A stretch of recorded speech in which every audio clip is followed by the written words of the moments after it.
नमस्कार साथियों। ठेठ पहाड़ से आज हम सब के बीच में मौजूद हैं एक ऐसा व्यक्तित्व जिसने पहाड़ के सुदूरवर्ती क्षेत्रों में पर्यावरण संरक्षण के क्षेत्र में अपनी अनोखी पहलों के द्वारा अलग जगाने का काम किया है। और आइए मिलते हैं इस शख्सियत से, श्री धन सिंह घरिया जी, जिन्हें कि वर्तमान समय में पेड़ वाले गुरुजी के नाम से भी जाना जाता है। तो घरिया जी नमस्कार।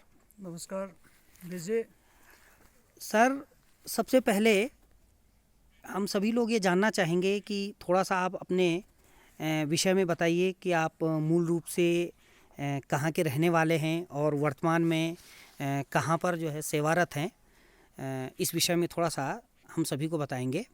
घरिया जी। धन्यवाद विजय। मैं मूल रूप से बद्रीनाथ माणा का रहने वाला हूँ, डिस्ट्रिक्ट चमोली। बद्रीनाथ से शायद सारे लोग वाकिफ होंगे। मैं वर्तमान में कार्यरत एक सुदूरवर्ती क्षेत्र गोदली चमोली में विगत 15 वर्षों से कार्यरत हूँ। इन्हीं समयों में मैंने पर्यावरण संरक्षण के लिए, चाहे वो पानी हो, आग हो, वृक्षारोपण हो, चाहे पॉलीथीन उन्मूलन हो, विभिन्न स्तरों पर हमने पर्यावरण संरक्षण के लिए, इस धरती को बचाने के लिए जो मुहिम छिड़ी हुई है, इसी विचारधारा को हम समाज के दूसरे हिस्से तक भी पहुंचाने की जुगत रखते हैं, जिससे कि किसी न किसी प्रकार से इस धरती की सेवा हो सके।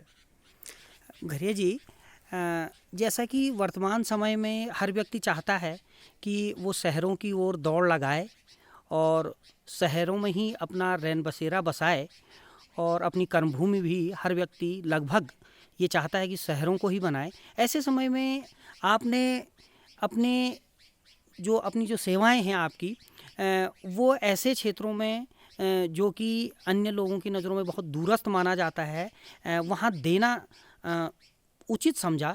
तो इसके पीछे आपकी क्या सोच रही? मूल रूप से हमने पहाड़ को बचाने के लिए, पहाड़ के प्रति लोगों की आकर्षण विचारधारा को बढ़ाने के लिए, और आखिर पहाड़ में तो इतनी सारी धार्मिक तीर्थ स्थल हैं, यदि इस विचारधारा को हम अपने लोगों तक, अपने विचार से जुड़े हुए लोगों तक पहुंचाने की कोशिश करेंगे तो शायद पहाड़ से पलायन बहुत कम होगा। आखिर जब भी उनको किसी प्रकार का कोई समय मिलता है तो दौड़ने के लिए आखिर पहाड़ तो आते हों। तो जब तक हम धार्मिक तीर्थ स्थलों को, अपने पर्यटन स्थलों को बढ़ावा देने की कोशिश नहीं करेंगे तो लोग पहाड़ की ओर आखिर लौटेंगे कैसे? तो दुनिया के किसी भी हिस्से के जो लोग हों, चाहे वो पहाड़ के गए हुए पलायन के लोग ही क्यों ना हों, लेकिन उनके प्रति इस प्रकार की पहाड़ के प्रति एक आकर्षण विचारधारा को हमको जगाना, एक अलग जगाना है, जिससे कि यदि हम पहाड़ के होते हुए भी यदि इस विचारधारा को यहाँ पर जगा के नहीं रखेंगे तो फिर हमारे पहाड़ के बारे में अन्य लोग फिर सोचेंगे कैसे? निश्चित रूप से सही कहा सर आपने कि जब तक हम पहाड़ के लिए नहीं सोचेंगे तो अन्य लोगों से हम क्या उम्मीद करेंगे।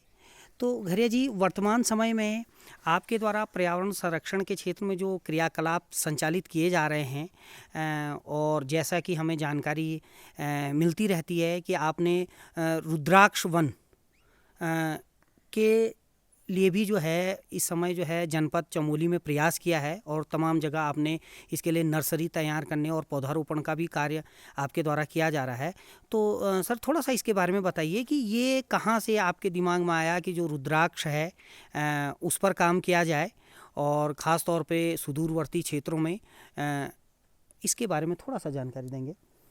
जहाँ तक पेड़ पौधों की बातें हैं, इसमें मिश्रित रूप से यदि हम अलग अलग विचारधाराओं को, अलग अलग पेड़ पौधों को यदि उगाएंगे नहीं तो इनके बीच में भी एक समतुल्यता नहीं बनेगी।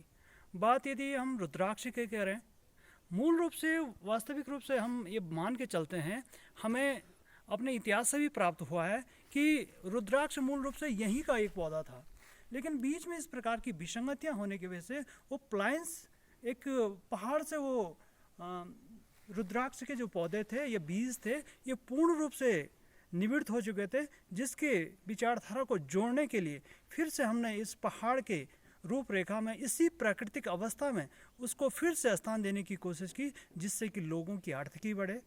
और वास्तविक रूप से ये हम देखें तो ये धार्मिक तीर्थ स्थल है, और धार्मिक तीर्थ स्थल में रुद्राक्ष का बहुत महत्व है। तो एक आस्था के दृष्टिकोण से जोड़ने के बाद हमने लोगों तक इन पौधों को पहुंचाने की कोशिश की, जिससे कि वो उसको संवारें, रोपें और उनके प्रति उनकी आर्थिकी किसी न किसी के प्रकार से बढ़े, और जिससे कि हमारी प्रकृति भी बचेगी और उनकी आर्थिकी भी बहुत अच्छी तरह से उन्नत करेगी। बहुत ही महान विचार है सर कि शिव रुद्र की इस भूमि में अगर आप रुद्राक्ष को पुनः पुनर्स्थापित करने का प्रयास कर रहे हैं तो आपके ऐसे प्रयास निश्चित रूप से साधुवाद के पात्र हैं आप। सर, इसके अतिरिक्त जैसा कि सुनने में भी आता है कि आपने विभिन्न क्षेत्रों में पॉलीथीन उन्मूलन के लिए भी कार्य किया है, न केवल वृक्षारोपण बल्कि पर्यावरण संरक्षण के लिए जो आपके द्वारा क्रियाकलाप हैं, उनमें एक महत्वपूर्ण जो क्रियाकलाप है वो पॉलीथीन के प्रति जागरूकता, प्लास्टिक के प्रति जो जागरूकता है, इसके उन्मूलन के प्रति और इसके संयमित उपयोग के प्रति। तो इस विषय में भी सर आपके द्वारा जो कार्य किए गए हैं, थोड़ा सा उसके बारे में भी जानकारी देंगे। आज हमने अपने खाद्य श्रृंखला के रूप में पॉलीथीन को बहुत ज़्यादा आकर्षित किया है, पॉलीथीन का बहुत ज़्यादा प्रयोग किया है, चाहे हम सामान लाने में, चाहे उसके बाद किसी न किसी प्रकार से हम उसे खुले वातावरण में इस धरती के हवाले सुपुर्द कर देते हैं। और जब तह पर तय इस प्रकार से दबती चली जाती है और धरती की उर्वरा शक्ति पूर्ण रूप से खत्म हो जाती है।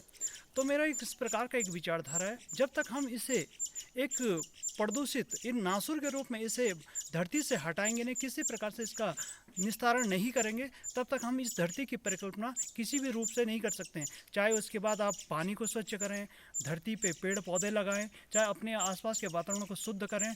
और जब हम लोग अपनी विचारधारा के अनुरूप यदि सफाई के दृष्टिकोण से पॉलीथीन को आग के हवाले कर देते हैं, तो न मालूम किस प्रकार के अवशिष्ट पदार्थ वहाँ से निकल कर के किस प्रकार से हमारे वातावरण को प्रदूषित करता है। इसलिए मेरी विचारधारा है कि सभी लोग अपने अपने स्तर से इस पॉलीथीन को अपने से दूर रखने की कोशिश करें, जिससे कि किसी न किसी प्रकार से हमारा आने वाला भविष्य हमें एक साधुवाद देगा, एक धन्यवाद देगा कि किस प्रकार से हमारे पूर्वजों ने इस विचारधारा को संकल्पित किया, और आज हम इसके साथ समाज के अन्य तबकों तक भी इस विचारधारा को पहुंचाने की ज़रूर कोशिश करेंगे।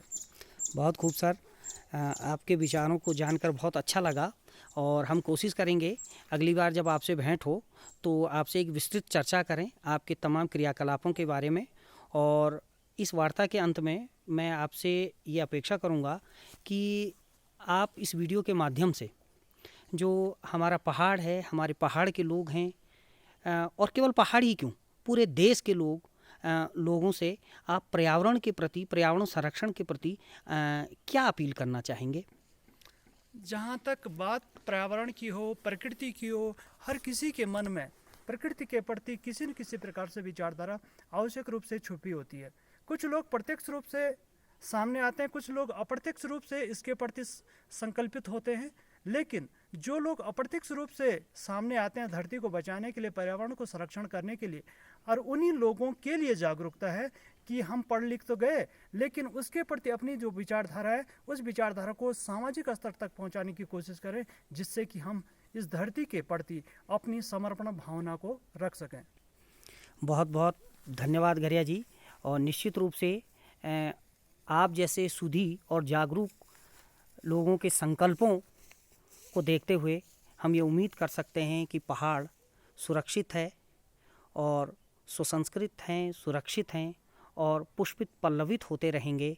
इन्हीं शुभकामनाओं के साथ एक बार पुनः आपका बहुत बहुत धन्यवाद।